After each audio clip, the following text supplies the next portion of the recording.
Welcome into Steelers Talk. I'm your host, Jack Sperry. Today we've got more wide receiver rumors to cover on today's show. A couple more options that the Steelers could be considering to bring in as their wide receiver two heading into the 2025 season. Yesterday we talked about guys like Odell Beckham Jr., Tyreek Hill, and more. Today we're talking about even more wide receivers that the Steelers could be considering. Now before we get into the content today, make sure you guys stay tuned to the end of today's show for some thoughts on the Steelers versus Buccaneers joint practice that happened at Acrisure Stadium today. It was a closed practice, so we didn't get to learn that much about what happened at the joint practice today, so we can't do a full practice report, but I do have some notes that we did get some information on at the end of the show, so make sure you guys stick around to the end.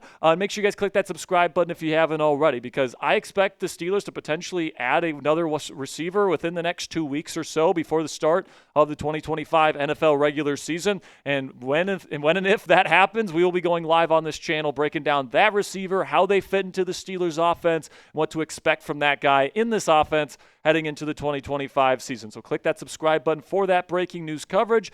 And with that, let's get into the top of today's show, which starts from yesterday, which Pat McAfee's show, Steelers correspondent Mark Kaboly said that the Pittsburgh Steelers may add a wide receiver. I believe the time period that he put out there yesterday was 10 to 12 days for them to add a specific wide receiver. He said that on his podcast with Chris Mack, his co-host, who also asked him about a number of different wide receiver options that the Steelers could be considering. He asked him about Terry McLaurin, which is a fan favorite trade target right now, and Kaboly said, quote, "You're in the ballpark, but you're in the wrong section." All right, so it doesn't sound like the person that Kaboly has heard the Steelers are targeting is Terry McLaurin. And, because I heard that kind of phrasing, you're in the ballpark, but in the wrong section, I thought that meant somebody that was kind of on the similar type of level, somebody that could be like a second-team All-Pro like Terry McLaurin was last year, and really the only guy, in my opinion, that is out there potentially available for trade is Dolphins receiver Tyreek Hill, who is a former All-Pro in his own right, and I thought that, that would have made a little bit of sense with kind of the hints that he was dropping on his show yesterday. However, Kaboly had another comment yesterday on X that kind of makes me think otherwise. It makes me think the Cheetah might not be the receiver that Kaboly was referring to. In response to some of the rumors being put out there that it could be Tyreek Hill, Kaboly said, "I guess when I said that McLaurin would be box seats next to the dugout, and what I'm talking about is peanut heaven seats is ignored." So essentially, he's saying that this receiver is in the same ballpark as Terry McLaurin, but he is far away from the section that he is currently sitting in. And that makes me think that it's going to be Amari Cooper, guys. I think Amari Cooper kind of fits into that description because, he's a former number one receiver, good player, all that different stuff. So you could make the argument he's in the same ballpark as Terry McLaurin, but he also had a down year last year, which would mean that he would be in the different section, right? So I think that makes a lot of sense in that kind of analogy that Kaboly used.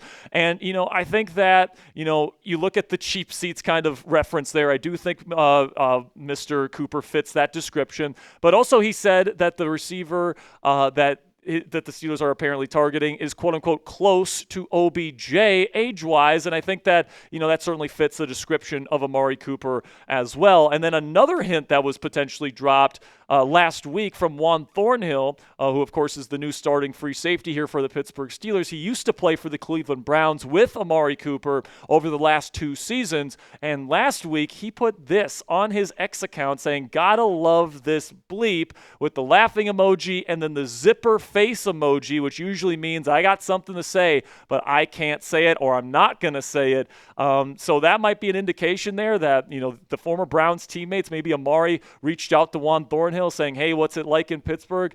They've reached out to me. I'm a little bit interested. Maybe Juan Thornhill knows something that we don't. Now, obviously, this could mean a lot of different things. Maybe he's talking about the media, or maybe he really does just love that shit, right? Maybe that's certainly a possibility as well. But this is certainly a cryptic message that could mean a number of things, right? And then another thing that it could mean is it could mean Tyreek Hill as well, right? He is a former teammate of Tyreek, so maybe Tyreek got in touch with Juan Thornhill there, and maybe that's a thing that could be happening. But I personally think that the receiver that the Steelers are probably targeting is Amari Cooper at this point in time, guys. That would be my best guess anyways. And honestly, I would be down to add Amari Cooper to the Steelers roster heading into this year. I think that he would be an excellent number 2 receiver to pair with DK Metcalf and be complementary to some of the other secondary receivers we have here in Roman Wilson and Calvin Austin. And you know who else would probably like Amari Cooper here in Pittsburgh? Mr. Aaron Rodgers himself, who has said in the past on the Pat McAfee show that he's quote-unquote a big fan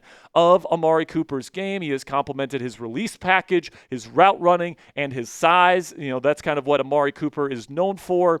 And he's somebody here, guys, that I think could fit really well into that wide receiver 2 role for the Pittsburgh Steelers this year. Like Rodgers has alluded to in the past, he is that big body route runner type, and Rodgers has had a lot of success with this type of receiver. Devontae Adams, for example, was kind of that big body route runner type of guy. I think that even now Devontae is better than maybe Amari Cooper ever was. I still think Devontae's a hell of a player, but Cooper is kind of in that same vein where he runs incredible routes. He's really known, he's really known for his release package. And, you know, even though he is getting a little bit older, 31 years old, he brings excellent size to the table. He can come down with tough catches.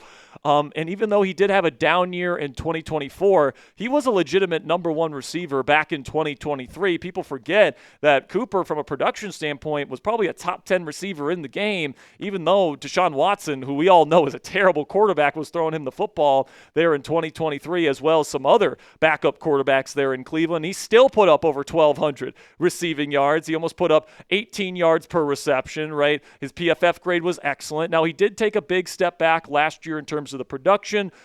He wasn't happy with the Browns because there was a report that leaked that they tried trading him away to San Francisco for Brandon Ayuk, and he just didn't want to be there in Cleveland. And then when he went to Buffalo, he couldn't really get on the same page with Josh Allen, and overall the production just dropped dramatically, which is one of the reasons why he is still available in NFL free agency. But you take a look at his numbers here, guys. He has been consistently somebody that could get over 1,000 yards, multiple touchdowns per season, get over 70 catches. And I don't think that's what the Steelers would be wanting out of him. I mean, if they get it, great. But what they would be asking out of him is wide receiver 2 production. He wouldn't be on the field all the time, guys. They would still use those 12 and 13 personnel packages quite a bit.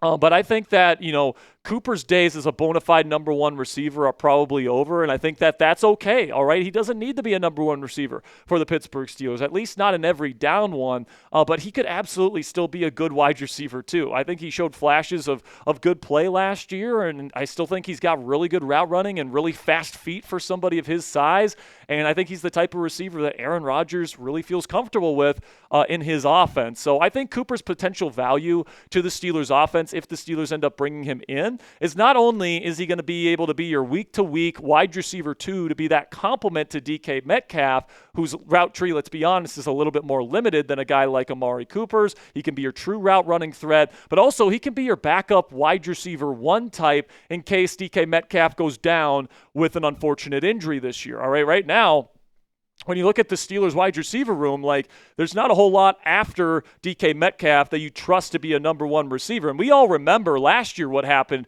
to this offense when the number 1 receiver went down, right? George Pickens, you know, goes down with that injury and he's out for multiple weeks. And then when he comes back, he's not the same player. And this passing offense went from more than functional. It looked like that this team was well on its way to, you know, 11, 12, 13 wins and maybe even winning the division to a team that couldn't win a football game down the stretch because they couldn't pass the football. And right now, I think that there's a very similar situation going on inside the Steelers wide receiver room where, yes, you have that number 1 guy in DK Metcalf that you love. But then if he goes down with an injury, do you really trust Calvin Austin III to step up into that number 1 receiver role? He wasn't able to do it last year. Do you trust Roman Wilson to do it?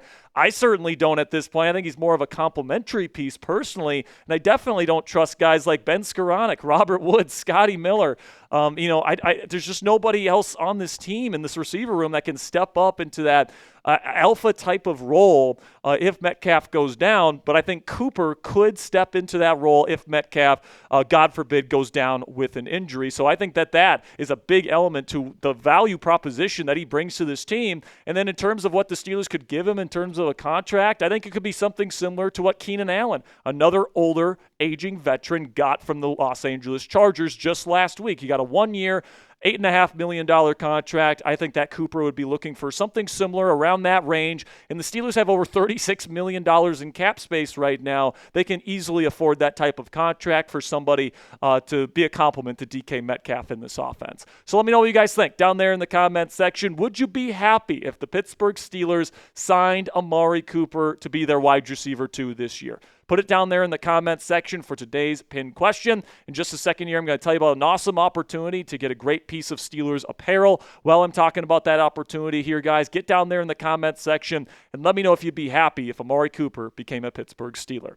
And with that, we don't know what the wide receiver room is going to look like here in Pittsburgh this year, guys, but we know who's going to be throwing those receivers the football, and that is Aaron Rodgers, 4-time NFL MVP, Super Bowl champion. He's going to be trying to finish out his career the right way here in Pittsburgh. And if you guys want to get an Aaron Rodgers Steelers jersey today, you can go jetsports.com/AR8 to pick up his Steelers jersey today at a great price. Also, it helps out the channel because when you guys make a purchase with our link, we get part of the proceeds here. So if you guys want to help out the channel, help us pay rent, help us keep the lights on, help us pay for equipment, do all the stuff that we need to do to keep this content free for you guys, and you want to get a Steelers jersey with Aaron Rodgers' number and name on there, just go to chatsports.com/AR8. That link is down in the comments and description of today's show to make it happen today.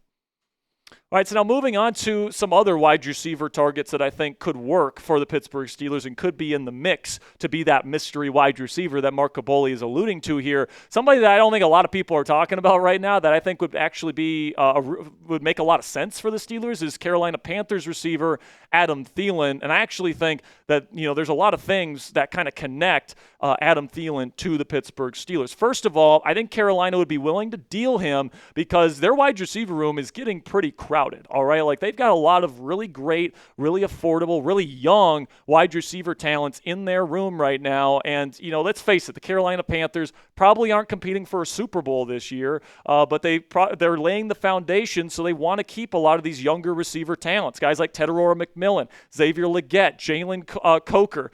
Hunter Renfro's not young, but he's certainly cheap, and he's had a hell of a training camp to this point in Carolina. I really like Jimmy Horn Jr. and Kobe Hudson, some late-round players that they ended up bringing in this year. And, I think Jalen Coker's skill set is pretty redundant with Adam Thielen's, where he can easily fill Thielen's role in this Carolina Panthers offense if they ended up trading him to Pittsburgh. Second reason why I would connect Thielen to the Steelers is that Thielen probably wants to play for a contender. I mean, he's alluded to the idea that this could be his final NFL season. Does he really want to spend it in a place that has close to a 0% chance of hoisting a Lombardi trophy?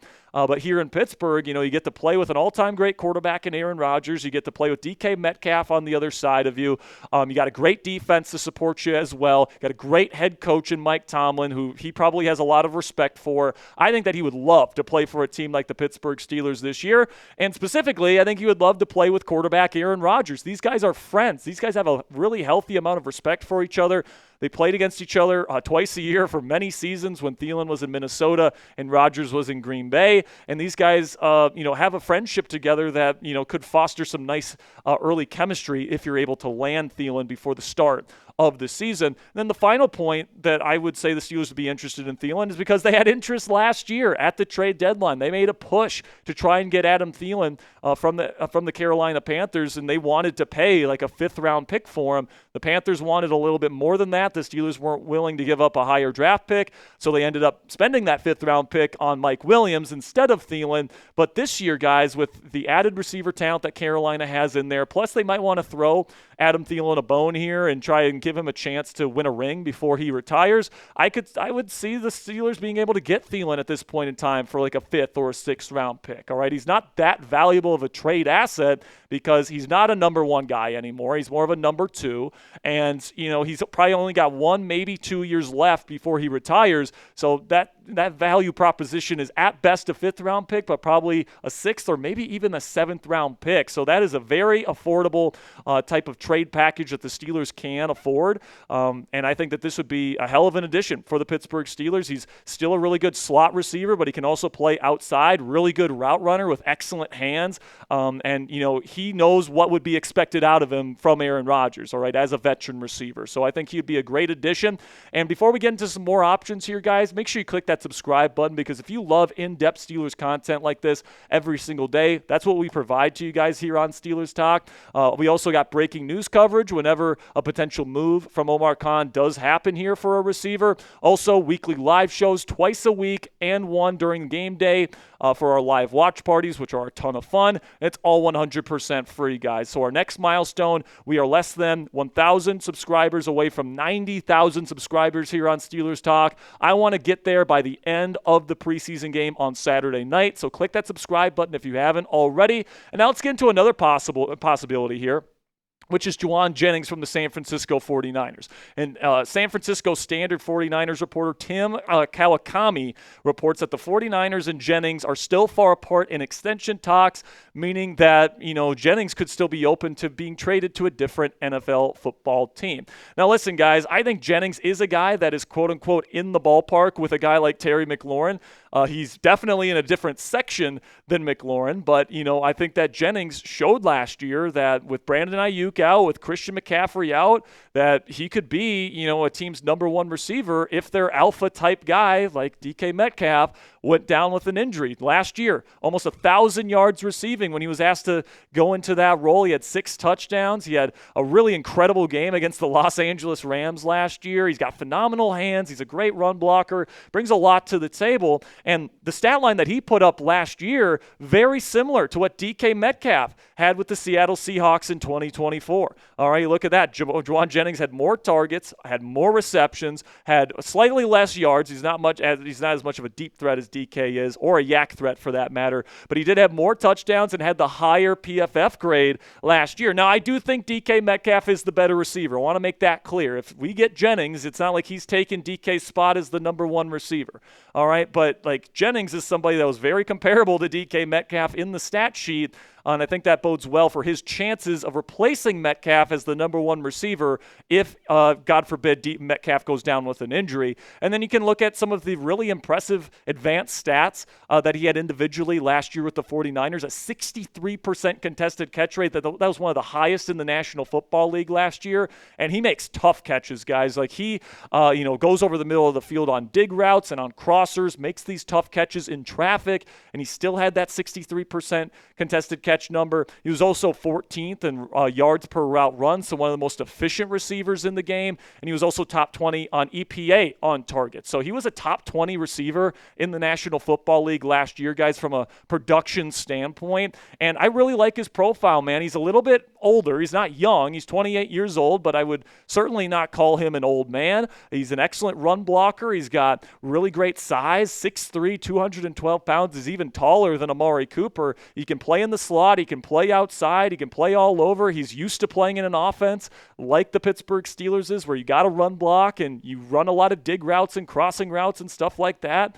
And he's a great route runner. And he's got great hands. So brings a lot to the table, guys. And that's all evidenced by the 83.1 PFF grade last year, which once again ranked in the top 15 among receivers in the National Football League for last season. So I look at a guy like Jauan Jennings, and I think he'd be Pittsburgh's perfect and ideal wide receiver to add to this room. I can't think of a better option for the Pittsburgh Steelers to add as a true wide receiver too. All right, if they get Tyreek Hill, he's another number one essentially, but Jennings is more of a true number two.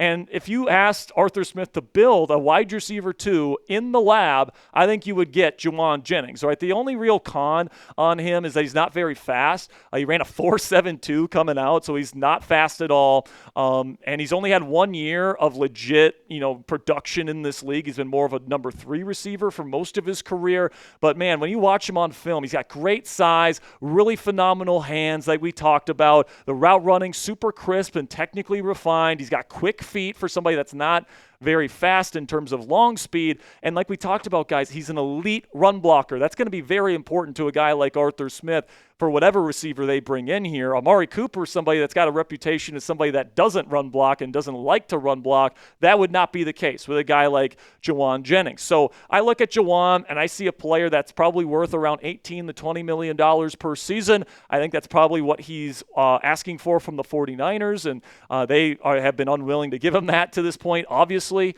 So we'll see if they end up giving him that. But I think from the Steelers' perspective, they would absolutely pay this guy that caliber of money. Like, that is a legit wide receiver 2 level contract for somebody that fits your offense perfectly. And then in terms of the trade compensation, I don't think it would cost all that much, guys. I think the 49ers are trying to get younger and cheaper at the wide receiver position because they're on the hook for the Brandon Ayuk deal at this point. Roman Wilson can help them do both of those things as a younger receiver that was just drafted last year and honestly fits their offense quite well. And then you add on a 5th-round pick, which the Steelers have multiple of next year, and I think that could be enough to get Jauan Jennings in this building. That is, if the 49ers decide to come to the table, which unfortunately I don't think they're going to do. All right, I think John Lynch, their GM, has a long history of dragging out these contract disputes, and they usually get it done right at the very last second. Just look at the Brandon Ayuk situation last year. So I think Jennings probably returns with all the receiver injuries San Francisco has on their roster right now. Brandon Ayuk is not expected to play week 1, so I think they really prefer to have Jennings on the roster to start the season. And I think they'll probably get an extension done with him. Now, before we kind of take care of some last business here, some final little topics to discuss to finish out today's show, if you're enjoying today's content, click that thumbs up icon and tell the YouTube algorithm to share this video with other Steelers fans like yourselves. We greatly appreciate all the real ones that click that thumbs up icon. And with that, let's talk here about just some final business. And I want to let you guys know some of the top names at the receiver position that the Steelers could be pursuing in my preferred list. Like, my number 1 choice would be Tyreek Hill, because you're essentially adding another number 1 receiver, and the cap hit would only be $15 million if you trade for him. So I think that would be a great value if the Dolphins want to come to the table. But then Jauan Jennings, like I said, I think would be the ideal number 2 receiver for the Steelers. He'd be my number 2 choice. I would take Amari Cooper slightly over Adam Thielen because I don't have to give up any draft capital to get them. All right, but they're both really good route runners, and I think they both fit inside the Steelers' offense. And then, I would prefer not to get Gabe Davis and Odell Beckham Jr. because I think you're hoping with those guys instead of expecting high-end play, and I'd rather expect high-end play from this receiver that we're going to bring in. But in terms of the guys that I think are the most likely to be signed or traded for by the Steelers, I would put Amari Cooper number 1, like we discussed earlier in the show. Gabe Davis I'd put at number 2 because the Steelers have shown at least some level of interest in him this offseason, bringing him in for a free agency visit. Maybe they get another checkup on his knee and they feel good about signing him. Number 3, and the most likely trade target, I think, would be Adam Thielen at this point for all the reasons we laid out earlier. Then Odell Beckham Jr. I'd put at number 4, and then Tyreek Hill and Jauan Jennings I think are more dark horsey than favorites at this point. But as I mentioned, guys, if they could land Tyreek Hill or Jauan Jennings, that would be a hell of a steal for the con artist. And then I will mention one honorable mention here, which is Quentin Johnston, the receiver from the Chargers. Probably better than you think, had over 700 yards receiving last year, made some nice catches, even though he does have a little bit of a drop issue. He runs good routes. He's got good feet and acceleration. He can be a really good yak threat and design touch guy. Obviously maybe not the ideal guy to add to your team, but right now the Chargers bring in Keenan Allen. They brought in Trey Harris and Keandre Lambert-Smith in the draft. Like, there's not a whole lot of spots left for Quentin Johnston to be a full-time contributor for that Chargers team. So maybe if you throw a late-round draft pick at the Chargers, they might be willing to deal him. Now, before I go here, some notes on today's joint practice for the Pittsburgh Steelers. There's not much to say because, Steelers reporters were not able to live tweet what was going on during the practice. It was a closed practice today. But I think that, it's worth mentioning here, just like Aaron Rodgers said in Latrobe, this is a big day for the Steelers' first-team offense to go up against another team, go up against a really good defense with Todd Bowles running all the fire zone blitzes that he runs, all the man coverage that they run there in Tampa Bay, to go up against good defensive players like Levante David and Vita Vea. It was a good test for this group today. Now, we don't know for sure exactly how they did on offense, at least not when I'm recording this video.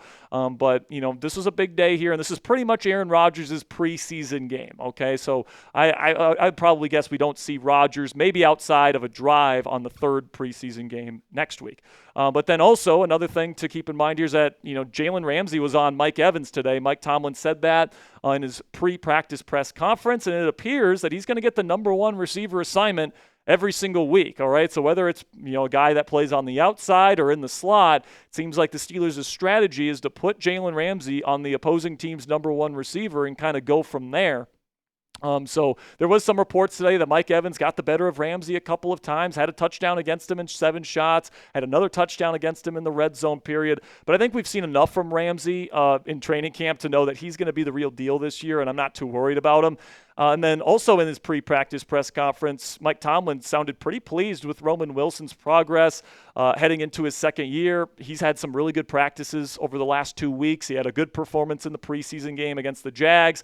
But obviously, with all these reports swirling around that the Steelers are going to be adding another receiver to potentially be their number 2 guy this year, obviously they don't feel that great about Roman, or else they wouldn't be looking into receiver help at the moment. But it's nice to see Roman get a little bit of love. And I would also say, guys, heading into Saturday night, to expect a very similar game plan from the Steelers. They're not going to be playing any of their established veterans, so no Watt, no Rodgers, no Metcalf, no Queenie, none of the starting corners. It's going to be a lot of young players and a lot of backups out there. And then Tampa Bay, just like the Jags, are expected to play their starters for a good chunk of this football game. So it'll be a good test to really test the depth of this Pittsburgh Steelers football team outside of their mainstay starters, and really test their young players as well. So it's going to be a really entertaining game to watch and see how the Steelers kind of 1.5 squad, goes up against the starting Tampa Bay unit there in the first quarter. And make sure you guys click that subscribe button if you haven't already,